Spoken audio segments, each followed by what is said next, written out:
함께 보실 하나님의 말씀은 야고보서 1장 18절 말씀입니다. 야고보서 1장 18절입니다.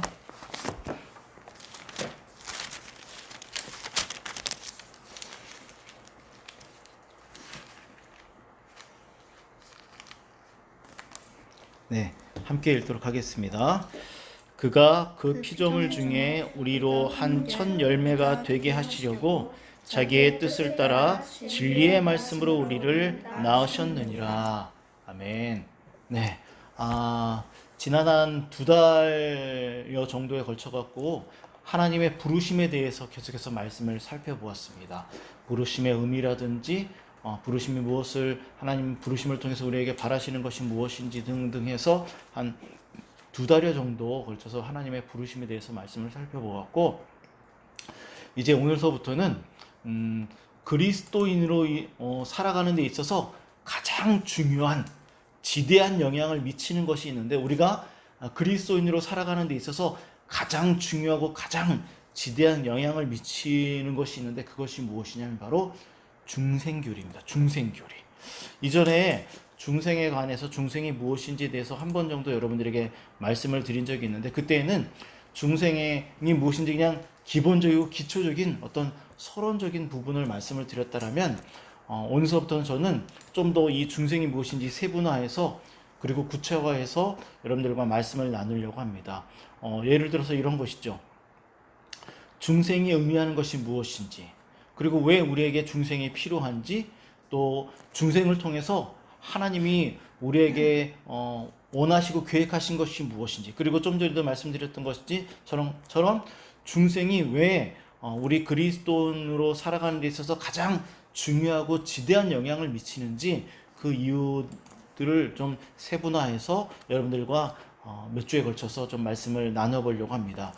제가 중생에 대해서 좀 더 구체적으로 말씀을 전하려고 하는 이유는 아까도 말씀드렸던 것처럼 정말 그리스도인으로 살아가는 데 있어서 매우 중요하다라는 것입니다. 그래서 여러분들이 이 중생이 무엇인지를 잘 이해하고 또 잘 받아들여서 여러분들의 삶이 또 이렇게 살아가고 있는지, 살아내고 있는지 잘 살펴보았으면 좋겠습니다. 중생은 다른 말로 표현해서 전에도 말씀드렸던 것처럼 거듭남, born again, 또 새로운 시작 등 이런 표현을 할 수가 있습니다. 다시 태어난다라고 하는 이 의미로서 중생은 하나님이 허물과 죄로 죽어 있는 어떤 사람에게 새 생명을 주시는 매우 중대한 사건입니다. 다시금 말씀드리겠습니다. 중생이라는 것은 다시 태어난다라는 의미로서 하나님이 죄와 허물로 죽어 있는, 영적으로 죽어 있는 어떤 사람에게 새 생명을 주시는 매우 중대한 사건입니다. 요한일서 3장 9절 말씀에 의하면, 요한일서 우리 한번 보도록 할까요? 야고보서, 베드로전서 다음에 쭉쭉 있는 요한일서 3장 9절입니다. 요한일서 3장 9절. 3장 9절에 보면 이렇게 기록되어 있습니다. 제가 읽어보도록 하겠습니다. 하나님께로부터 난 자마다 죄를 짓지 아니하나니 이는 하나님의 씨가 그의 속에 거함이요 그도 범죄하지 못하는 것은 하나님께로부터 났음이라 라고 하면서, 이렇게 중생은 하나님의 생명의 씨가 우리 안에 거하는 것이라고 이렇게 말을 하기도 합니다. 허물과 죄 때문에 죽어있는 우리를 하나님이 당신의 생명의 씨를 우리에게 주심으로 인해서 그리스도인이 되었기 때문에 중생은 그리스도인이 되는 데 있어서 핵심이 되는 것입니다. 하나님이 죄인에게 생명을 주심으로 인해서 하나님으로부터 새롭게 태어나는 사람만이 예수님을 구주로 영접하는 그리스도인이 되기 때문에 이 중생이 매우 중요하다라는 것입니다. 여러분들 마음 안에 이것을 잘 새겨 넣으시기를 바랍니다. 다시금 말씀을 드리겠습니다. 하나님이 생명의 씨를 우리에게 주셨기 때문에 우리가 그리스도인이 되었다라는 것입니다. 그래서 이것이 우리 그리스도인이 되는 데 있어서 핵심이 된다라는 것이죠. 중생은처럼 하나님으로부터 우리가 태어나는 것입니다. 태어나는 것. 자, 그러면 이 표현을 좀 더 살펴보기 위해서 말씀을 찾아보도록 할 텐데 우리 요한일서 2장 29절입니다. 요한일서 2장 계속해서 요한일서를 보도록 하겠습니다. 요한일서 2장 29절 한번 읽도록 하겠습니다. 시작. 너희가 그가 의로우신 줄을 알면 그를 행하는 자마다 그에게서 난 줄을 알리라. 여기 보니까는 태어났다라고 말을 하죠. 우리 3장 9절을 아까 읽었고 또 4장 7절을 읽도록 하겠습니다. 4장 7절입니다. 요한일서 4장 7절 읽겠습니다. 시작.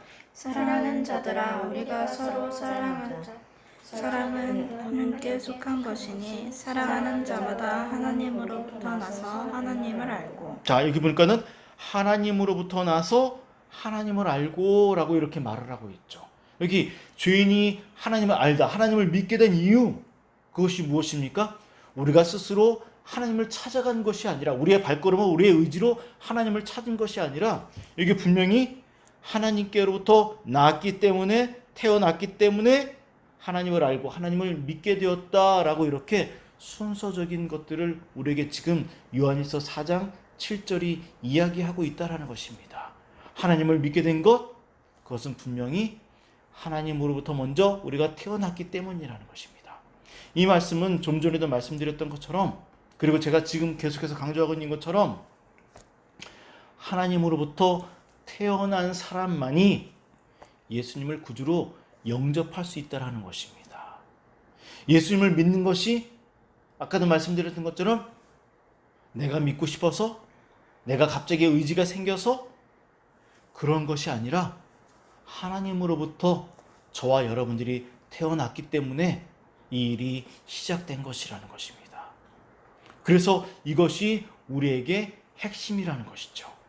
이 말은 하나님의 은혜 없이는 결코 절대로 우리의 의지로 하나님을 믿을 수 없다는 것입니다. 우리가 그리스도인이 된 것은 온전히 하나님의 은혜이고, 하나님이 우리를 낳아주셨기 때문이고, 하나님이 우리에게 생명을 주셨기 때문에 우리가 하나님을 믿게 된 것이라는 것입니다. 그래서 이것이 그리스도인이 되는 데 있어서 가장 중요한 핵심이 된다는 것이죠. 가장 중요하고 지대한 영향을 미친다는 것입니다. 그리고 또한 계속해서 말씀을 몇 주간에 걸쳐서 살펴보겠지만, 이 중생은 단순히 그냥 우리가 그리스도인이 되는 데 있어서만 지대한 영향을 미치는 것이 아닙니다. 우리 그리스도인으로 살아가는 그리스도인의 삶에 있어서 계속해서 일생일대에 있어서 계속해서 지대한 영향을 미친다는 것입니다. 이제 제가 오늘 중생 교리에 관해서 말씀을 드리면서 가장 먼저 말씀드리려고 하는 것이 있는데, 그것은 무엇이냐면, 죽었던 죄인이 하나님으로부터 태어날 때 성경은 오늘 우리가 야고보서 1장 18절 말씀으로 보았지만 태어났다라고 하는데, 이때 태어날 때 구체적으로 어떤 방식으로 어떻게 태어나는지, 그 태어나는 방식에 대해서 여러분들과 말씀을 나누려고 합니다. 쉽게 말해서 이런 것입니다. 자, 신생아가 태어날 때 어떻게 태어나는지 여러분들 잘 알고 있을 것입니다. 신생아가 태어날 때 그는 반드시 엄마를 통해서, 엄마의 뱃속에서 엄마를 통해서 태어나게 됩니다. 엄마 없이 세상에 태어나는 아기, 사람은 아무도 없습니다. 그죠? 이것을 이해하면 쉽습니다.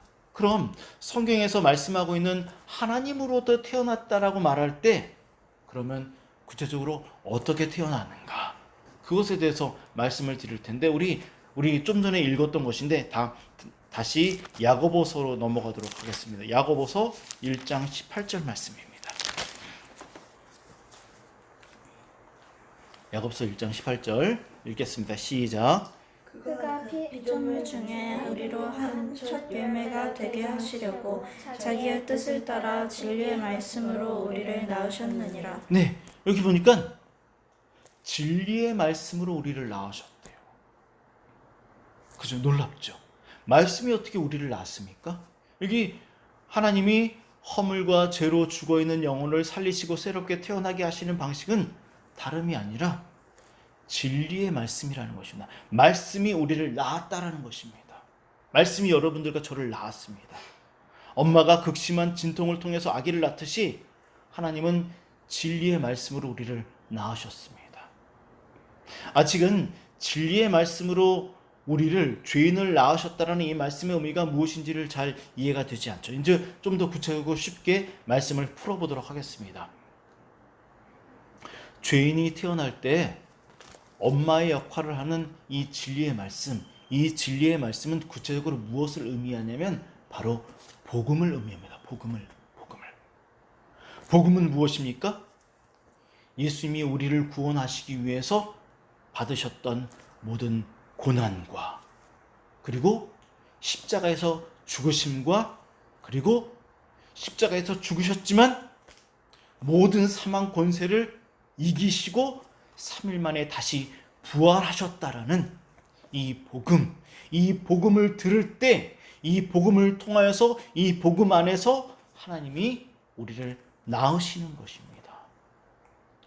복음이 죽었던 영혼을 다시 낳는 것입니다.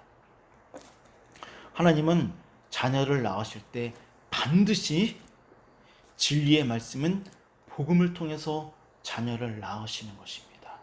실제로 야고보서 1장 18절에 사용된 이 낳다라는 이 말은 어떤 의미를 갖고 있냐면 실제로 임신부가 엄마가 아기를 출산할 때 사용하는 의학 용어입니다. 의학 용어. 이처럼 하나님은 의학적으로 엄마가 아기를 낳을 때 출산할 때 사용하는 이 의학 용어를 성경에 그대로 쓰면서 나도 너희들을 엄마가 마치 너희들을 낳는 것처럼 나도 너희들을 진리의 말씀 복음으로 낳았다 이렇게 말씀하고 있다는 것이죠. 그럼 왜 하나님은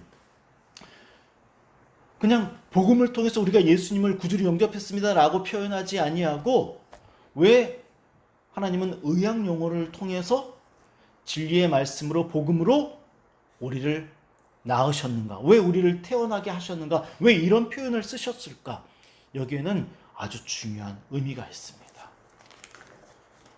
하나님이 진리의 말씀으로 우리를 낳으시는 이유는 오직 일단 가장 기본적인 것은 오직 진리의 말씀만이 복음만이 예수 그리스도의 그 죽으시고 다시 살아나시는 이 생명만이 우리를 살릴 수 있고 살리는 것뿐만이 아니라 살린 이후에 우리를 지속적으로 변화시킬 수 있고 그리고 그리스도인답게 살아가게 하기 때문입니다.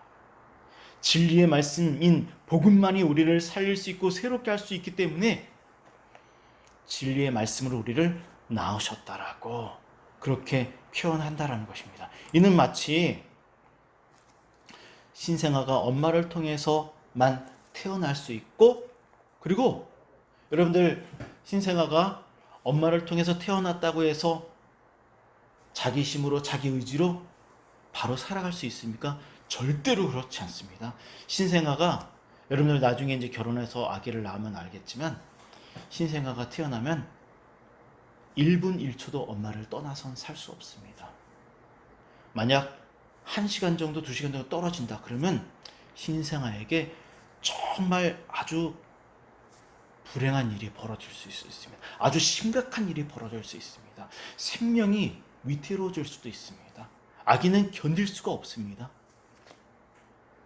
엄마를 떠나서는 살 수 없습니다. 온전히 건강하게 성장할 수 없습니다.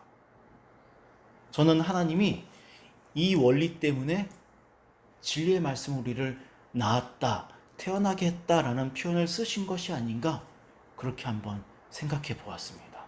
말씀 안에서 우리를 태어나게 하시고 자라나게 하시는 이유가 바로 여기 있다는 것이죠. 바로 하나님의 말씀을 떠나서는 우리가 살 수 없다라는 것을 말씀하시는 것입니다. 이것을 성경 여러 군데에서 이 원리를 말씀하고 있는데 오늘 첫 번째 원리로서 다 함께 요한일서 17장 17절 말씀을 찾아보도록 하겠습니다. 요한복음 17장 17절 말씀입니다. 다 함께 찾아서 읽어보도록 하겠습니다. 요한복음 17장 17절입니다.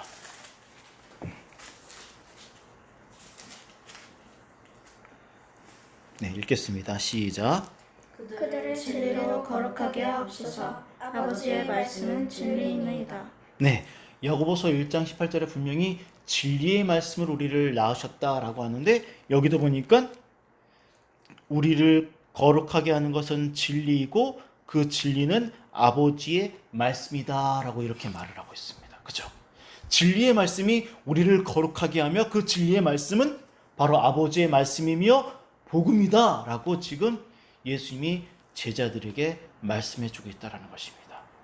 이 말은 그리스도인답게 변화시킬 수 있는 것은 진리의 말씀이라는 것입니다.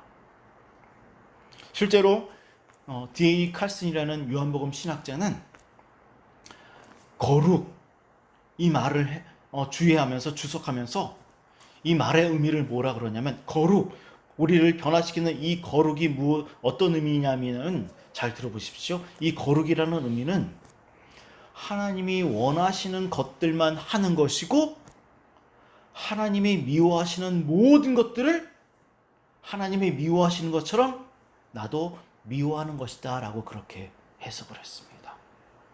이것이 바로 거룩이고 말씀의 능력이고 우리를 변화시킨다는 것입니다.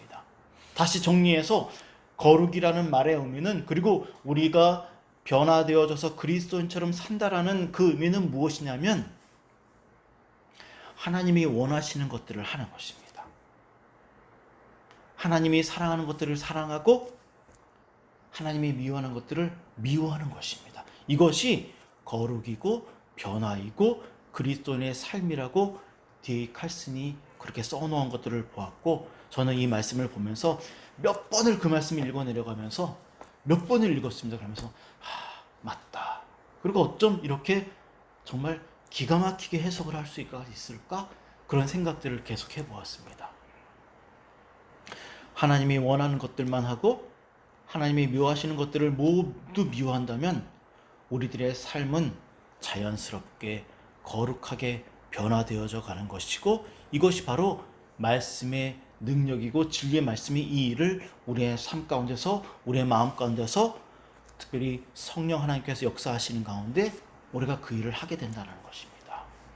그렇기 때문에 진리의 말씀으로 태어난 그리스도인은 언제나 신생아가 아기를 멀리 할 수 없는 것처럼 우리가 언제나 진리의 말씀을 떠나서는 잊어서는 살 수 없다는 것입니다. 그렇기 때문에 우리는 항상 말씀을 묵상해야 되고 생각해야 되고 기억해야 되고 암송해야 되고 그 기록된 말씀을 따라서 살아가야 한다는 것입니다. 그래서 우리가 저녁 예배 때마다 말씀을 암송하는 게 그래서 매우 중요한 것이죠. 여러분들 실제로 제가 지금도 이렇게 보지만 여러분들 우리 예인이는 이제 조금 있으면 20살이 다 돼가는데도 불구하고 맨날 엄마를 찾고 엄마에게 달려갑니다.